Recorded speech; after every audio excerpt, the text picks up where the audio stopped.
नमस्कार दोस्तों, दीपशिखा के किचन में आप सबका बहुत बहुत स्वागत है। और कैसे हैं आप लोग? आशा करती हूँ कि आप लोग ठीक होंगे, स्वस्थ होंगे। प्रभु राम की कृपा हम सब पर बनी रहे, यही ईश्वर से प्रार्थना करती हूँ। तो दोस्तों, आज मैंने बना ली है बहुत बढ़िया सी रेसिपी, सबको पसंद आने वाली। तो आज बनाए हैं बर्गर। तो बर्गर बनाए हैं, मतलब घर में ही बनाए हैं और देसी स्टाइल में बनाए हैं। बताइएगा कैसे लगे, बाज़ार वाले से अच्छे हैं या नहीं। तो घर पर बहुत आसानी से आज मैंने बर्गर बनाने की रेसिपी दी है और बहुत अच्छी लगेगी। बहुत साधारण तरीके से बनाए हैं और बहुत ही टेस्टी बने थे। हमने तो खा भी लिए तो रेसिपी आपके संग शेयर कर रही हूँ, तब खा ही रही हूँ बैठी हुई। तो बहुत ही बढ़िया बने और मेरे परिवार में सबको बहुत अच्छे लगे हैं। तो सारी ही रेसिपी आपके संग शेयर करी है, तो आप प्लीज़ जो है इसको प्यार करिएगा इस रेसिपी को। और अगर वीडियो ज़रा सी भी अच्छी लगे तो दीपशिखा की किचन को लाइक कर दीजिएगा, शेयर कर दीजिएगा, सब्सक्राइब कर दीजिएगा और हमें बताइएगा कोई कमी रह गई हो तो भी बताइएगा। तो बर्गर बनाना बहुत आसान है और बाज़ार जैसे और बहुत ही बढ़िया, और पता है बहुत सरल तरीके से बनाने बताए हैं। और चलिए बनाना शुरू कर देते हैं। तो आलू ले लेते हैं। सबसे पहले हमने आलू ले लिए। आलू अच्छा अपने हिसाब से, जितने बर्गर आप बना रहे हैं, तो मैंने तो काफ़ी बनाए थे तो मैंने आलू उसी हिसाब से लिए हैं, टिक्कियाँ ले ली हैं बनाऊंगी मतलब। तो आलू उबाल लिए थे। सबसे पहला काम जो है वो आलू उबालने का ही है कि आलू उबल जाएंगे ना तो फिर आगे का काम बहुत आसानी से हो जाता है। अब आलू उबालने के बाद हमने सबसे पहले इसको छील लिया है। तो आलू ठंडे हो गए थे तो मैंने बस छील लिया। अच्छा, ये बच्चों को बहुत पसंद होते हैं। मेरी बेटी को बर्गर बहुत पसंद है। अच्छा, जब खाओ तो हम लोग भी खाते ही हैं उसके संग, लेकिन बहुत अच्छे लगते हैं। अच्छा, बाज़ार से खाने से बहुत अच्छा होता है ना कि घर में बनाएं और घर में खाएं। और सबका ही ये रहता है कि घर में, अच्छा सस्ते भी पड़ते हैं और घर की सारी चीज़ें बढ़िया शुद्ध और अपने हिसाब से बनाओ। तो आलू छिल गए थे।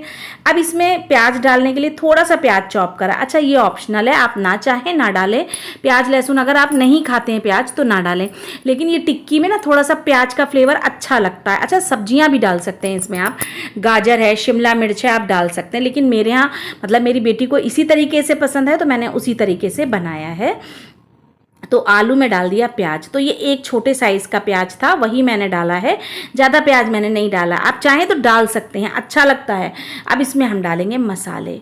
तो जो मसाले डालूंगी वो मैं आपको बताती जाऊंगी। तो सबसे पहले डाला नमक, स्वाद के अनुसार नमक डालना है क्योंकि टिक्की बना रहे हैं पहले हम। तो बर्गर में जो टिक्की लगती है वो मैं बना रही हूँ, तो वो थोड़ी सी चटपटी बनाई जाती है। तो मैंने इसमें लाल मिर्च डाल दी है, थोड़ा भुना पिसा जीरा और धनिया डाल दिया है। और उसके बाद डालिएगा, बहुत अच्छा आता है और इस टेस्ट बहुत अच्छा आता है। और कॉर्न स्टार्च डाल दिया है, अरारोट जो आप डाल सकते हैं इसमें। तो और उसके 2 चम्मच डाला था। और उसमें थोड़ा सा चाट मसाला डालेंगे, थोड़ा सा गरम मसाला डालेंगे और इसको अब हम मिलाएंगे। अब हमें इसे टिक्की बनाना। अच्छा, इसे हमने ना मैश नहीं करा है, आप कद्दूकस नहीं करा है। अगर आप चाहें तो कद्दूकस करके ग्रेट भी कर सकते हैं, लेकिन मैंने हाथ से ही करा है। तो जो चंक्स आते हैं ना थोड़े थोड़े से, वो बहुत अच्छे लगते हैं। तो देखिए, कोई भी अपना इंडियन स्टाइल जो है, मतलब जब हम लगाते हैं ना तो अपना, तो वो ज़्यादा अच्छी चीज़ बनती है। मुझे ऐसा लगता है जो फ्लेवर है वो अपना जो बनाया जाए तो वो ज़्यादा अच्छा लगता है। अच्छा, बाज़ार से बहुत अच्छे बनते हैं घर का। और ये टिक्की का जो मैं बता रही हूँ ना, बहुत बढ़िया बनी थी।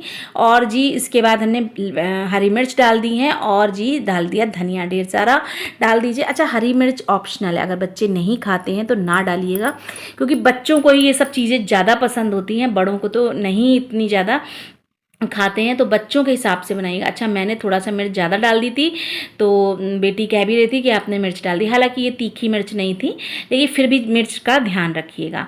बाकी मसाले मैंने आपको बता दिए। अच्छा जी, हमने कॉर्नफ्लोर निकाल के रख रखा है, अगर ज़रूरत होगी तो मैं इसमें यूज़ कर लूँगी। तो अब हल्का सा हाथ में लगा लिया तेल और उसके बाद हम इसकी टिक्की बनाएंगे। टिक्की थोड़ी सी बड़ी बनाई जाती है बर्गर के हिसाब से, जैसे आपके बर्गर बंस हैं उसी हिसाब से टिक्की बनाई जाएगी, थोड़ी बड़ी। तो बस आप इसको जो है डाल दीजिए। अच्छा, अब इसमें दूसरा तरीका मैं बताती हूँ कि अगर मान लीजिए आलू जो है आपका बहुत गीला हो गया है, जैसे मान लीजिए गीला हो गया, तो उसकी भी एक ट्रिक होती है। चावल के आटे में इसे आप कोट कर दीजिए। अच्छा, यहाँ पे जो मैं चावल के आटे में कोट कर रही हूँ, इसमें आपके पास अगर ब्रेड क्रम्स रखे हैं तो आप उसमें भी कर सकते हैं। और मैदा जो है आप मतलब जो है उसका जो है स्लरी बना लीजिए और उसके बाद उसमें डिप करके और इसके ऊपर जो है आप ब्रेड क्रम्स डाल दे सकते हैं, लगा सकते हैं। लेकिन मैंने ये चावल का आटा लगाया था, बहुत ही करारी और क्रिस्पी बनी थी, बहुत अच्छी बनी थी। तो मैंने आपको दोनों ही तरीके बता दिए। तो चावल के आटे में हल्का सा मैंने इसको कवर कर लिया था, बिल्कुल हल्का सा, ज़्यादा नहीं लगाना है वरना फिर वो अच्छी नहीं लगेगी। इससे ही जो टिक्की है बहुत क्रिस्पी हो जाएगी, बहुत बढ़िया बनेगी और टेस्ट भी बहुत अच्छा आएगा। तो मैंने इसे डीप फ्राई करा है। आप चाहें तो इसे तवे पे या एयर फ्रायर है आपके पास तो आप उसमें भी सेक सकते हैं। लेकिन मतलब फ़िलहाल ये बनती स्ट्रीट में जो मिलती है वो ऐसे ही बनती है टिक्की को। अच्छा, ये टिक्की थोड़ी मोटी बनाई जाती हैं और थोड़ी सी मतलब बढ़िया, जैसे सीज ना थोड़ा मोटा सा जो होता है और पतली पतली सी नहीं बनाई जाती हैं। तो मैंने उसी तरीके से बनाई। तो सारी टिक्कियाँ फटाफट सेक लेती हूँ और बढ़िया गुलाबी गुलाबी हो जाएंगी, बस तब मैं इसे निकाल लूँगी। खूब क्रिस्पी हो गई थी, बहुत ही बढ़िया। और बस सारी टिक्की इस तरह से डाल दूंगी और फटाफट तेज़ आंच में सेकना है। तो कभी भी ये तेल को नहीं पीती हैं। और चावल का आटा डाला है तो ये क्रिस्पी बहुत बढ़िया हो गई। तो अच्छा, मैंने वही चीज़ बताई है जो घरों में होती है। ब्रेड क्रम्स बहुत सारे घरों में नहीं होते हैं और अगर आपने नहीं बनाए हैं कभी तो आप जैसे जो ब्रेड होता है उसे आप जो है हल्का सा सुखाकर और जो है मिक्सी में पीस लीजिए, आपके ब्रेड क्रम्स बन के तैयार हो जाएंगे। या जो रस का पैकेट आता है ना, वही आप मिक्सी में पीस लीजिए तो भी ब्रेड क्रम्स बन जाते हैं, बहुत बढ़िया। तो वो भी आप कोट कर सकते हैं इसमें और सूजी भी कोट कर सकते हैं, चाहे तो अलग से सूजी भी कोट कर सकते हैं। लेकिन फ़िलहाल मैंने चावल का आटा ही लगाया था, वही मैंने आपके संग शेयर कर दिया है। तो टिक्की बन गई, तैयार हो गई हैं और आलू जो है इस समय आ ही बहुत बढ़िया रहा है। अब हम बंस को सेक लेते हैं। तो ये जो बर्गर बंस हैं इसके ऊपर से ना तिल चिपके होते हैं, तो ये टेस्ट में बहुत अच्छे होते हैं। तो ये आप ले लीजिएगा। वैसे बंस कोई भी इस्तेमाल कर लीजिए। फ़िलहाल मैंने बर्गर बंस ही मंगाए थे तो वही मैंने यूज़ कर रही हूँ। और बस इसको हम सेक लेंगे। देसी घी में आप सेक सकते हैं, बटर में सेक सकते हैं और सरसों का तेल छोड़ के आप किसी में भी करिएगा, अच्छा टेस्ट आएगा। और अगर आप उसमें करते हैं मतलब मक्खन में, बटर में, तो वो भी बहुत अच्छा टेस्ट आता है। और मैंने देसी घी में ही इसे सेक लिया, हल्का हल्का सा फटाफट सेक लूँगी। सारे ही पहले सेक के रख ले रही हूँ, तैयारी कर ले रही हूँ। तो टिक्कियाँ मेरी बन गई हैं और अब बर्गर जो है ये बंस भी हमारे जो हैं बिल्कुल सिक गए हैं। सेकिएगा ज़रूर, बहुत अच्छा टेस्ट आता है। अब इसमें लगाएंगे हम केचप। जो भी सॉस आपके पास पड़ी हो, वो मेयोनीज़ भी मेरे पास पड़ी थी तो वो मैंने डाल दी है। अदरवाइज़ अगर नहीं होती तो मैं नहीं डालती, लेकिन थी तो मैंने डाल दी है थोड़ी सी। और बस ज़रा सी, अगर आपको पसंद है तो, नहीं पसंद है तो आप स्किप भी कर सकते हैं। सॉस अपने हिसाब से, chilli sauce, tomato sauce, ketchup जो चाहें डाल सकते हैं। अब इसमें मैंने प्याज और टमाटर लगाया है। आप चाहें तो यहाँ खीरा भी लगा सकते हैं, लेकिन मेरे यहाँ प्याज और टमाटर ही पसंद करा जाता है तो मैंने वही डाला। और बस एक टिक्की रख दी है मैंने और ये टिक्की इसी के बराबर बनाई है जिस तरह से बनती है, तो इतनी बड़ी बनाइएगा। अब मैंने ये चीज़ स्लाइसेस ले रही हैं तो ये जो है मैं इसमें लगा दूंगी। अच्छा, एक दो टूट भी गई, कारण हुआ ये कि मैंने फ्रिज से जल्दी निकाली। तो हमेशा ध्यान रखिए कि जब आप बना रहे हो तो फ्रिज से तुरंत निकालिए, कभी भी निकाल के स्लाइस मत रखिएगा वरना ये मेल्ट सी हो जाने लग जाती हैं। तो बस चीज़ स्लाइस रख दिए। अब बच्चों का तो बल्ले बल्ले हो गई, क्योंकि उन्हें तो चीज़ बहुत पसंद है, भर भर के चीज़ पसंद होती है। मेरी बेटी को तो बहुत पसंद है। और उसके बाद दूसरे बन में मैंने लगा दिया केवल केचप लगा के और बस मैंने रख दिया। अच्छा, दूसरा भी मैं आपको बनाना बताऊंगी। दूसरे में ऊपर भी आप प्याज और टमाटर रख सकते हैं इस तरह से, और फिर जो ऊपर का जो पोर्शन है, हाँ, इसमें आप केचप लगा के और इस तरह से भी रख सकते हैं। अब थोड़ा सा मेयो डाल दिए मैंने और बस ये लीजिए, बन गए बढ़िया से। इतने सॉफ्ट है, बिल्कुल ताज़े थे ये, तो बहुत ही बढ़िया बने हैं, बहुत ही बढ़िया। खाने में बहुत टेस्टी बने थे, बहुत ही बढ़िया बने थे, मतलब मज़ा आ गया था।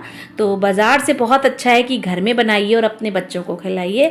असेंबल इस तरह से करा जाता है जैसे मैंने बताया है। और बाकी इसमें बहुत कुछ आप डाल सकते हैं, सलाद पत्ता लगा सकते हैं अगर आपके पास है तो।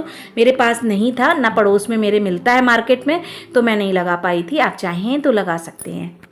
वेरिएशन बहुत कुछ होती है इसमें। और बर्गर बनकर तैयार हो गए हैं बहुत बढ़िया से, और बाज़ार से बहुत अच्छे, लाख गुना अच्छे हमें, क्योंकि पता है हमने क्या डाला है और हमारे बच्चों को पसंद है, तो भाई हमारे लिए वही बहुत है। तो बन गए बर्गर। कैसे लगे ज़रूर बताइएगा। अच्छे लगे हों तो दीपशिखा के किचन को लाइक कर दीजिएगा, शेयर करिएगा अपने फ्रेंड्स और फैमिली में, और अगर कोई कमी लगी हो तो मुझे ज़रूर बताइएगा, मैं उसमें सुधार करने की कोशिश करूँगी। आगे जो रेसिपी शेयर करूँगी तो आपके हिसाब से करूँगी। और बन गए बर्गर बढ़िया बहुत अच्छे बने हैं और सबने बहुत तारीफ़ करी। तो सबसे अच्छी बात वही लगती है कि ना, जब सब तो तारीफ़ करें आपके घर वाले, तो बस तभी लगता है कि हाँ भाई मेहनत सार्थक हो गई है, सफल हो गई और सबको पसंद आए। तो मिलते हैं कल फिर एक नई रेसिपी में, और बनाइएगा ज़रूर और हमें ज़रूर बताइएगा अगर कोई कमी रह गई हो, और आप कैसे बनाते हैं वो भी मुझे मेरे संग शेयर करिएगा। नमस्कार, मिलते हैं कल फिर एक नई रेसिपी में।